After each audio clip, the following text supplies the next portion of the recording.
नमस्कार मित्रांनो, मी सहाय्यक प्राध्यापक पांडुरंग पाटील, राज्यशास्त्र विभाग, प्राध्यापक संभाजीराव कदम महाविद्यालयाच्या यूट्यूब चॅनेलवरती आपणा सर्वांचे सहर्ष स्वागत.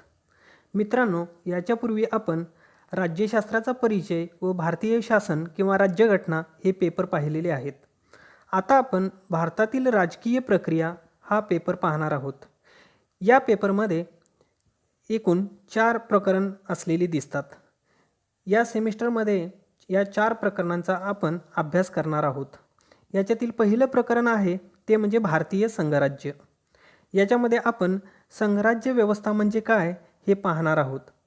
याच्यामध्ये वेगवेगळी घटक राज्य किंवा प्रदेश आपली प्रादेशिक अस्मिता व कार्यकारी स्वायत्तता कायम ठेवून एकत्र येतात व एक व्यवस्था निर्माण करतात, तेव्हा त्या व्यवस्थेत संघराज्य व्यवस्था असे म्हणतात.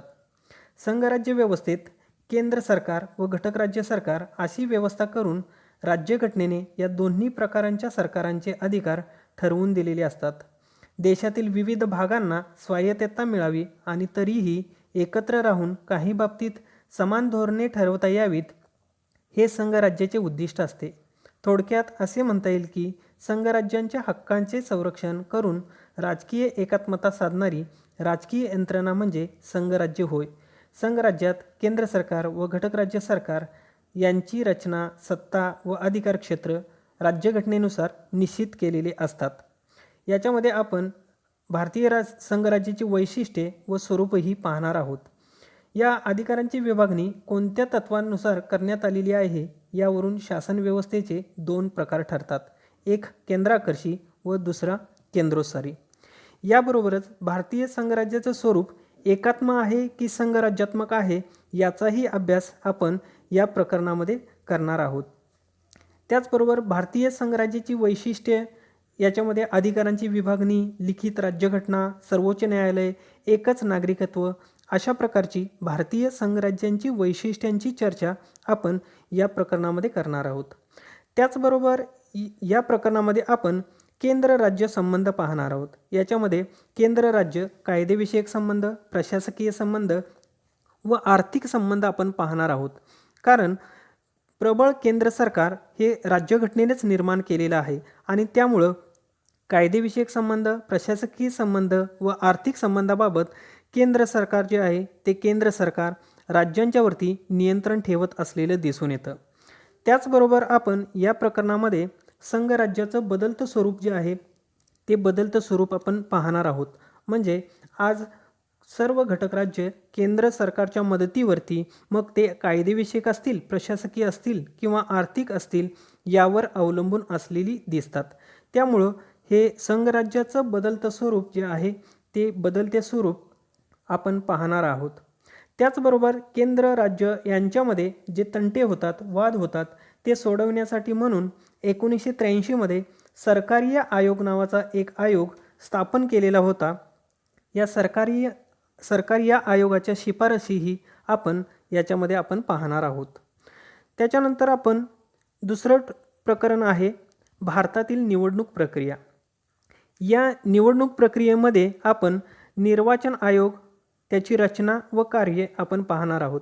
म्हणजे हे निवडणूक आयोगाचं कार्य कशा पद्धतीनं चालतं, ते भारतीय राज्यघटनेच्या कोणत्या कलमानं त्याची तरतूद करण्यात आलेली आहे, किंवा या निवडणूक आयोगाला कोणकोणती कामं करावी लागतात, जसं की मतदार याद्या तयार करणं, निवडणुकांचं संचालन करणं, निवडणुका रद्द करणं, पोटनिवडणुका घेणं, राजकीय पक्षांना मान्यता देणं किंवा चिन्हे ठरवून देणं इत्यादी कार्य या निर्वाचन आयोगाला करावी लागतात.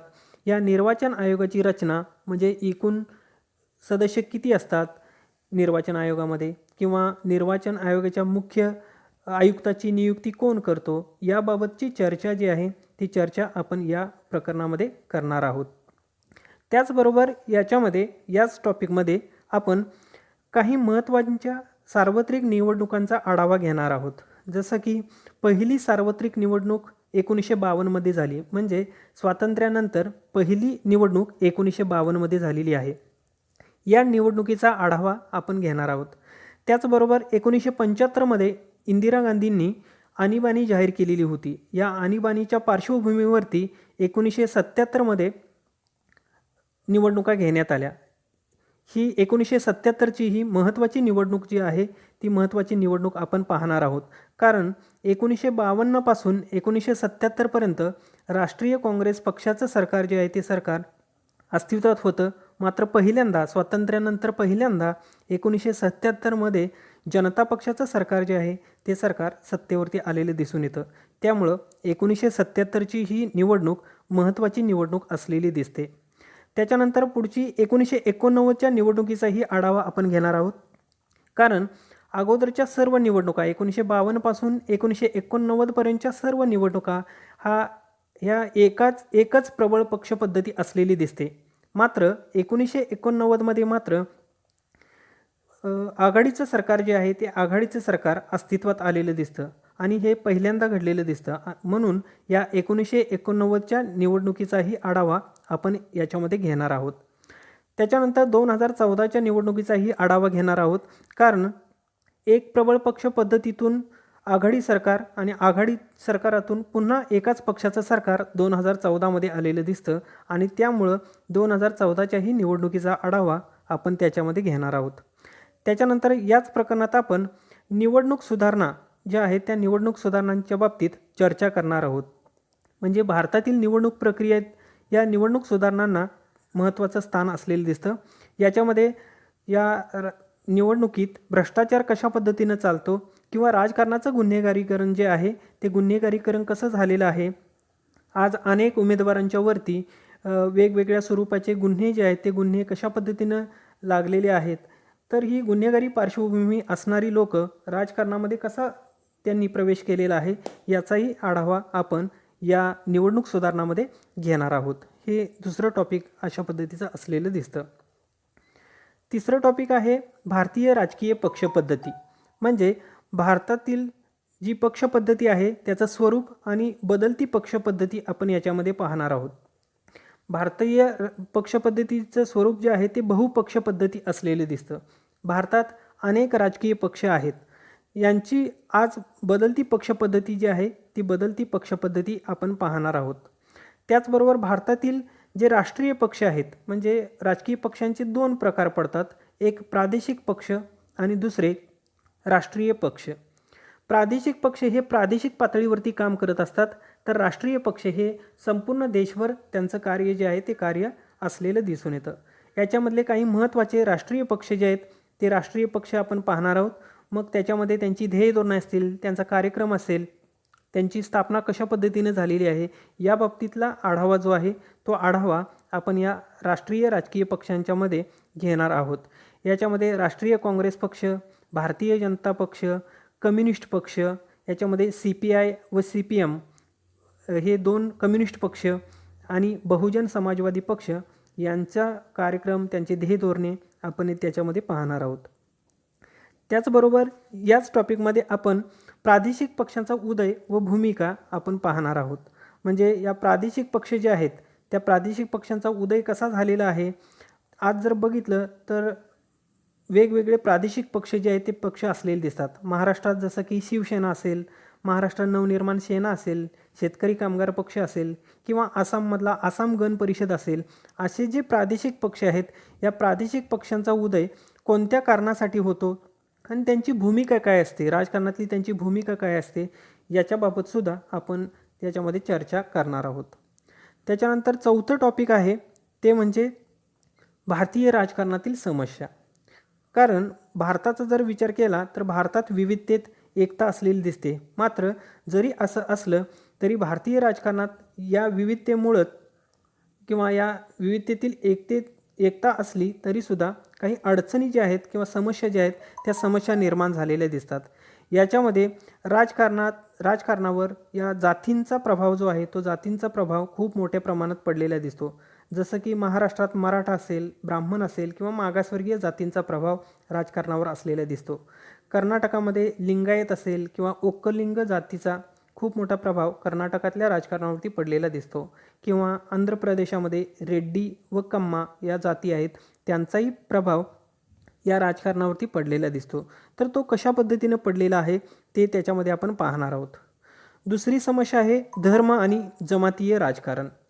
याच्यामध्ये जमातीय राजकारण कशा पद्धतीने केलं जातं धार्मिक दंगली घडवून कशा आणल्या जातात आणि आपल्या राजकीय पक्ष लोकांच्या धार्मिक भावना चेतवतात आणि त्यांची मते मिळवून निवडून येतात, ते कशा पद्धतीने केलं जातं हे आपण या धर्म आणि जमातीय राजकारण जे आहे त्या जमातीय राजकारणामध्ये आपण पाहणार आहोत. आणि शेवटचा एक पॉईंट याच्यामध्ये आपण पाहणार आहोत तो म्हणजे प्रादेशिकतावाद आणि विकासापूर्वीची आव्हानं.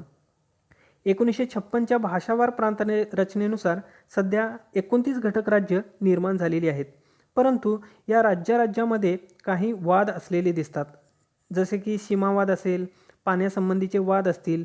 हे वाद कशा पद्धतीचे आहेत आणि मग या प्रादेशिकतावादातून कसं आव्हान निर्माण झालेलं आहे किंवा या राजकारणात कशी समस्या निर्माण झालेली आहे हे आपण याच्यामध्ये पाहणार आहोत. अशा प्रकारचे हे 4 प्रकरणं आपण या सेमिस्टरमध्ये पाहणार आहोत. या सेमिस्टरवरून आपल्याला प्रश्नपत्रिका जी आहे ते प्रश्नपत्रिकेचे स्वरूपही सांगितलेलं आहे. याच्यामध्ये पहिला प्रश्न जो आहे तो पहिला प्रश्न असणार आहे परीक्षेसाठी, तो म्हणजे खालीलपैकी अचूक पर्याय निवडा व लिहा. याच्यामध्ये 10 प्रश्न असणार आहेत आणि 10 गुण असणार आहेत. हे सर्व प्रश्न हे ऑब्जेक्टिव्ह टाईप असणार आहेत. दुसरा प्रश्न असणार आहे टिपा लिहा. याच्यासाठी एक टिपा 5 मार्काला असणार आहे. 6 टिपा तुम्हाला विचारल्या जातात, त्याच्यापैकी कोणत्याही 4 लिहायचे असतात. याच्यासाठी सुद्धा 20 गुण दिलेले आहेत. आणि तिसरा प्रश्न असतो दीर्घोत्तरी प्रश्न. याच्यामध्ये कोणतेही 2 प्रश्न लिहायचे असतात. एकला एक और असतो, म्हणजे अला दुसरा एक प्रश्न विचारलेला असतो आणि बला दुसरा एक प्रश्न विचारलेला असतो. एक प्रश्न हा 10 मार्काचा असतो. असे 20 गुण जे आहेत ते 20 गुण या परीक्षेसाठी असलेले दिसून येतात. एकूण ही 50 मार्कांची प्रश्नपत्रिका असते आणि साधारण 2 तास वेळ जो आहे तो वेळ तुम्हाला दिलेला असतो. 2 तासाच्या 50 मार्काच्या प्रश्नपत्रिकेसाठी 2 तास वेळ असलेला दिसतो. अशा प्रकारे हे प्रश्नपत्रिकेचं स्वरूपही असलेलं दिसून येतं. धन्यवाद.